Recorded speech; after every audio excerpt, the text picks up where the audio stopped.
کسی تعلیم دینے والے کی باتوں میں میں نے ایسا اثر نہیں دیکھا. اتنی سادہ باتیں، اتنی پیاری باتیں کہ دل آپ کی ذاتوں کو اچھل اچھل کے فدا ہونے لگتا ہے، واری واری جانے لگتا ہے. کس شان کا نبی ہے، کس طرح ہماری تربیت کا، کس طرح ہم پر جھکا ہے، کس طرح تکلیفیں اٹھانا، باریک سے باریک پہلو سے بھی نظر نہیں اٹھاتا. اصل تو یہی ہے. مگر میں کہتا ہوں کہ بسا اوقات انسان میں یہ رسائی نہیں ہوتی، طاقت نہیں ہوتی، اس کی جہالت حائل ہو جاتی ہے، اس سے بھی خدا تعالیٰ نے ناانصافی کا سلوک نہیں کرنا.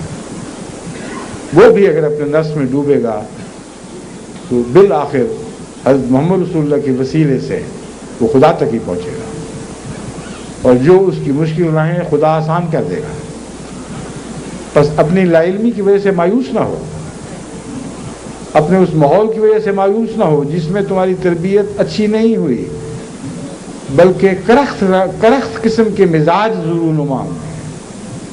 بسا اوقات بعض انسان لطیف طبیعتیں رکھتے ہیں، لطیف ذوق رکھتے ہیں، بعض موٹے موٹے ذوق رکھتے ہیں، کرخت طبیعتیں لے کے پیدا ہوئے ہیں. کیا ان کے لیے خدا نہیں ہے؟ کیا ان کے لیے حضرت محمد رسول اللہ اسوہ نہیں ہے؟ سب کے لیے ہیں.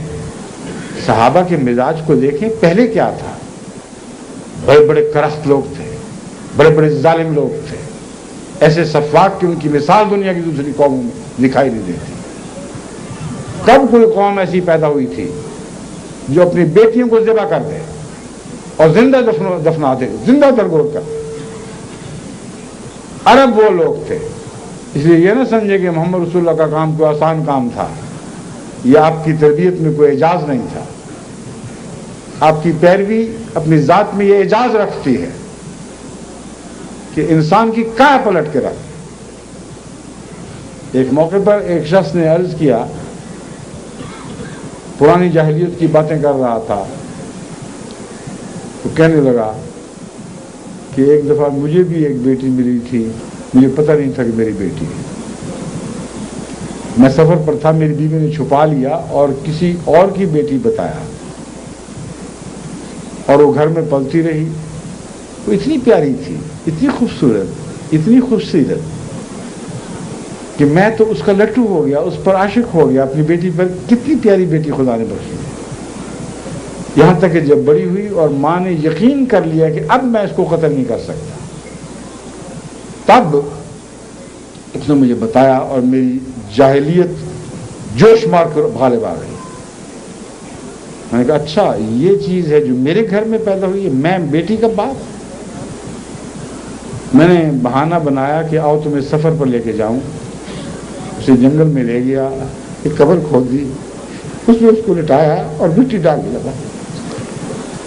اس کی معصوم آواز اٹھ رہی تھی کہ مجھے کیا کر رہے ہو، مجھے بتاؤ مجھ سے کیا غلطی ہوئی ہے، مجھے کیوں دفن کر. میں نے اس کی ایک آواز نہیں سنی اور اسی طرح دفن کر کے چلا آیا. نظر اٹھائی تو محمد رسول اللہ کی آنکھوں سے اشکوں کی بارش برس رہی.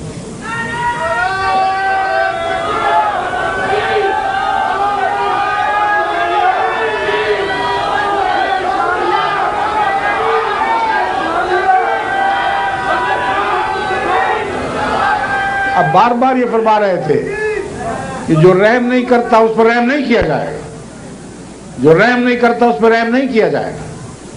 اس طرح آپ نے ان پتھر دلوں کی کایا پلٹ.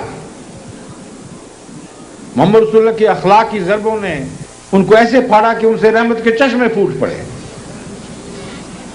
تو آپ کا یہ کہنا کہ آپ کرخت ماحول کی پیداوار ہیں، جہاں بدزبانیاں کی جاتی ہیں، جہاں سختیاں کی جاتی ہیں، یا عورتوں سے ذلیل سلوک کیا جاتا ہے، کوئی عذر نہیں ہے جو خدا کے حضور قابل قبول ہو، کیونکہ آپ کو وہ رسول عطا فرمایا گیا ہے جو ان تمام حالات کی کایا پلٹ سکتا ہے. انہی عربوں سے وہ دل پیدا ہوئے جو چھوٹی چھوٹی باتوں پر خدا کے حضور گرے اور زاری میں راتیں بسر کر دیا کرتے تھے. یہ دلوں کی کایا پلٹ گئی. ایسے رحیم و کریم ہوئے کہ وہ اپنے حقوق دوسروں کی خاطر خود نچھاور کیا کرتے تھے. تو آپ بھی تو وہی ہیں. آپ کون سی اس مٹی کے بنے ہوئے ہیں جن پر محمد رسول اللہ کی دسترس نہ ہو؟